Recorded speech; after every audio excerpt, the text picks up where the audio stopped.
one of the best comedy secrets in the world. Just a funny, funny man. Mr. Jim MacGeorge.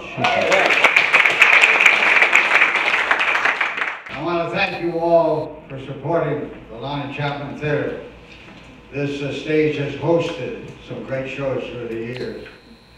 I was talking to Howard a little earlier, and he said a penny saved is a government oversight. I think he's right. I feel good. Last Sunday I was home kind of relaxing, and there was a knock at the door. I opened it. He said, "I'm a Jehovah's Witness." I said, "Well, come on in. Sit down. Can I get you lemonade? What can I do for you?" He said, "I don't know. I never got this far before."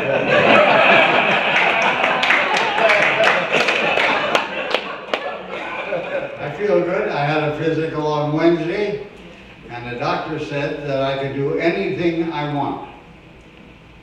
But it better be this week. I was looking for a lady named Gigi Day. She's a good friend of mine.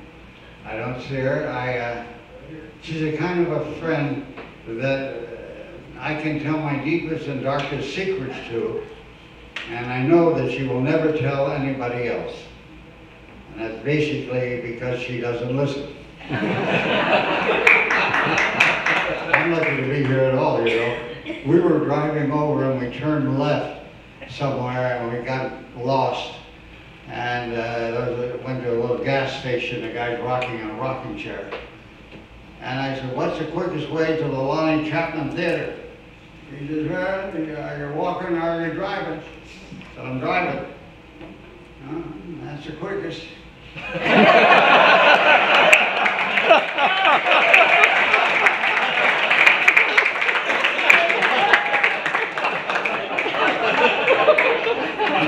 Did you read about the Irish airliner? Plane took off out of Dublin, Ireland, and 45 minutes in the air, and the stewardess got on the intercom and said, "We have a major problem aboard the airline. We have 122 clients, and we only have 40 dinners. And if you want to give up your dinner, you can have unlimited access to the alcohol bar." 45 minutes later, she said, "We still have 40 dinners."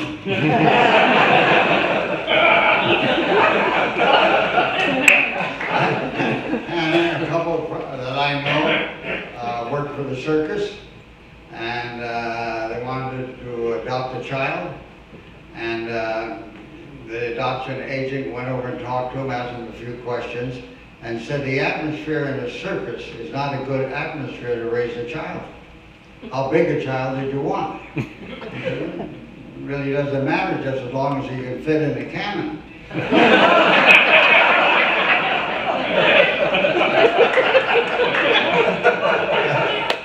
And Prince Charles went in to see the Queen Mother. He said, "Hello, Mother, how are you?" She said, "Fine, Charles." He said, "I'm going on a 2-week vacation." "Oh, enjoy yourself. Drop in when you get back." He said, "I will." So 2 weeks went by, and he said, "Mother, I'm home from the vacation." She said, "Yes, Charles, I saw you on television. You had on the white suit with the medals, and you had the sword. But why were you wearing the fox hat?" "Well, you told me to." "I did?" "Yes. I said I was going on vacation, and you said where, and I said to Botswana, and you said, where the fox at?"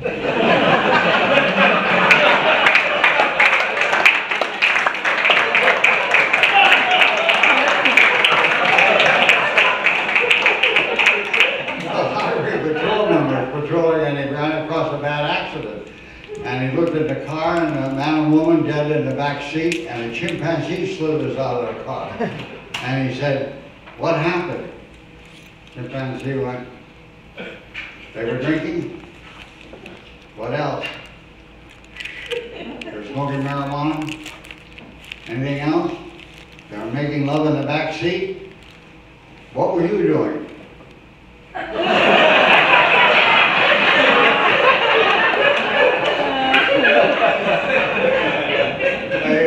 A psychologist said that your living is determined not not by what life brings to you. It's determined by what the attitude that you bring to life. And I think he's right. And life is not waiting for the storm to pass. Life is dancing in the rain. I love that line. But it's hard to keep a good attitude all the time. You know, we have Hillary and we have Trump and we have all those problems out there. My computer broke down. And that boy next door, 10 years old, came over and fixed it. I said, what was the problem? He said it was an ID 10T problem. I said, what's that? He said, write it out. It spells idiot.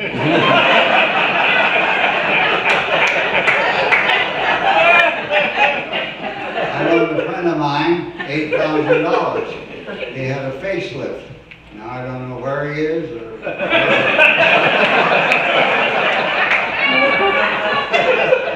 had a fender bender, and the guy smashed in the fender, the headlight. I went out and said, are you drinking? He said, are you buying? I feel like an 87-year-old Sam Laurel.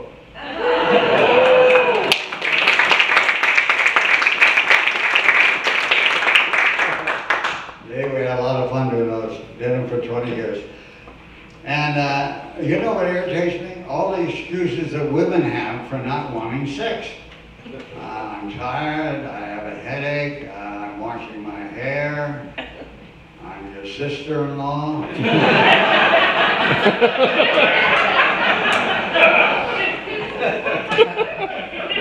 and a couple next door were invited to a lavish party, and she said, I don't want to go, you go by yourself. So he went to the party and he danced and he drank and he sang and he ended up in bed next to a very mean and self-centered woman. And he realized that he made it home safely.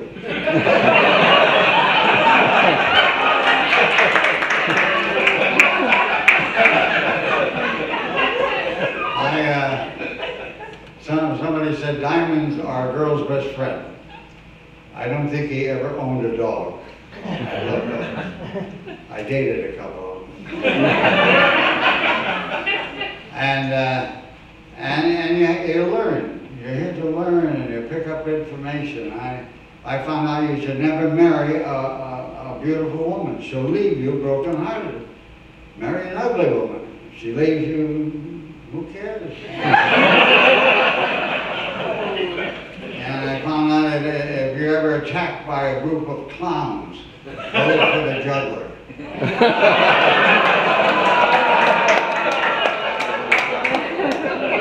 The archaeology department at UCLA found a new pyramid. They were inside dusting off and humming on the table.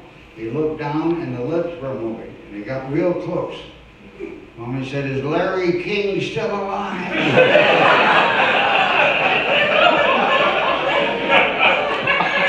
I found out what Jesus said at the Last Supper. Everyone must be on this side of the table if they want to be in the picture.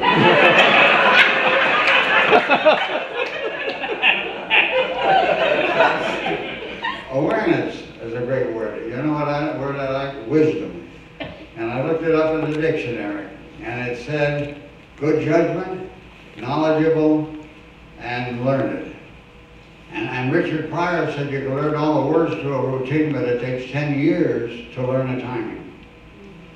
And Albert Einstein said you go to school not to learn facts. You go to school to learn how to think. Anyway, this duck walked into a bar.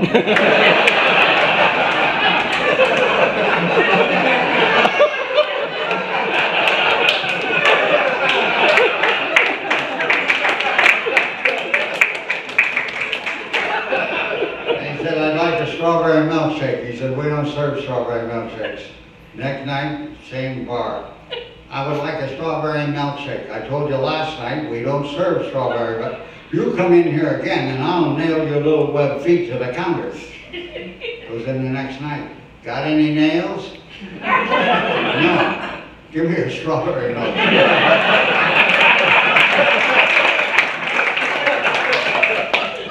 Look like the couple that were at the LA Fair, and he looks over and there's a sign that said, helicopter rides, $50. He said, Martha, I sure would like to go up there in that there helicopter. He said, Bert, $50 is $50.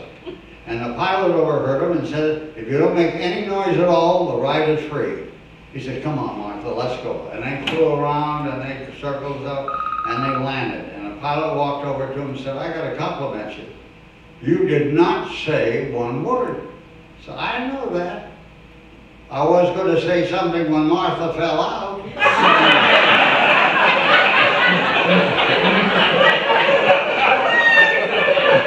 $50 is $50.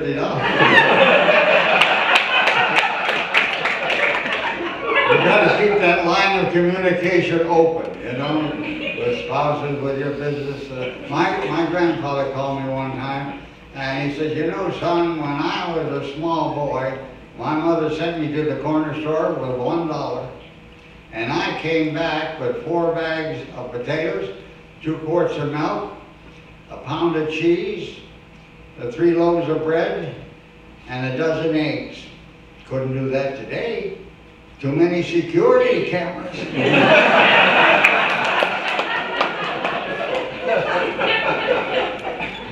I was talking to my lady friend just the other day, and I said, I may not have all the money in the world, like Bill Gates. I may not be able to buy you houses and cars and jewelry like Bill Gates, but I love you. She said, that's fine. But tell me a little more about this Bill Gates. I said, I hurt my little pinky. She said, that's all right, I got a headache anyway.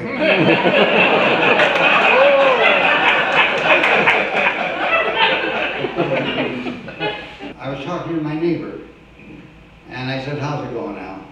He said, I don't know, I think I'm going to get a divorce. I said, why? He said, my wife hasn't spoken to me in 2 months. Think it over carefully. Those kind of women are hard to find.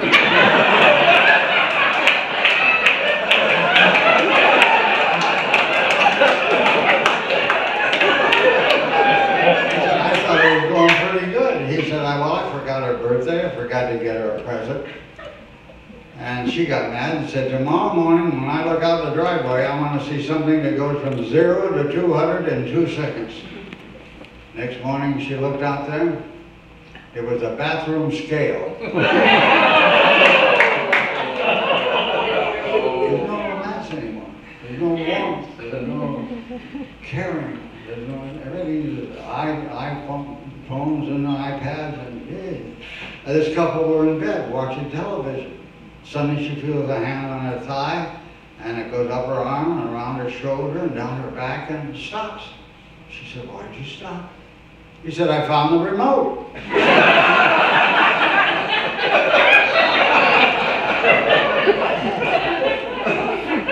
What we need is a new Frank Sinatra to come along.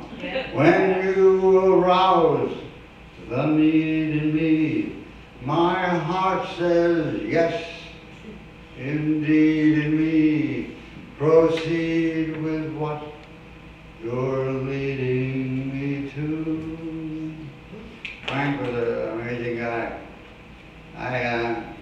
You know, he's kind of a womanizer, and the girls would throw themselves at him. And he would look at those tan legs and those mini skirts, and he would, what the hell was I talking about? Oh, I remember. I was at the mall.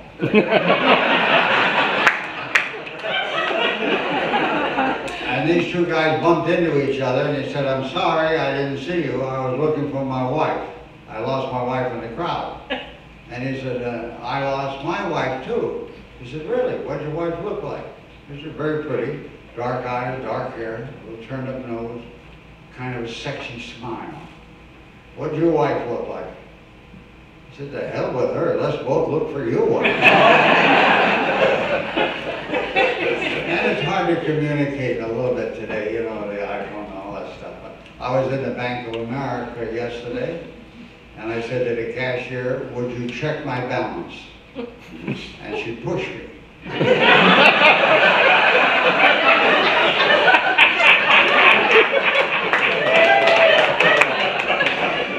You think you know somebody, but you don't really know them as well as you think you I knew Tracy Latour very well, but I didn't know she had a glass eye until she sneezed. The eye flew out across the room. I happened to catch it. I gave it back to her. She said, "Can I buy you a martini?" I said, "Do you do that for everybody?" She said, "No, no, you caught my eye."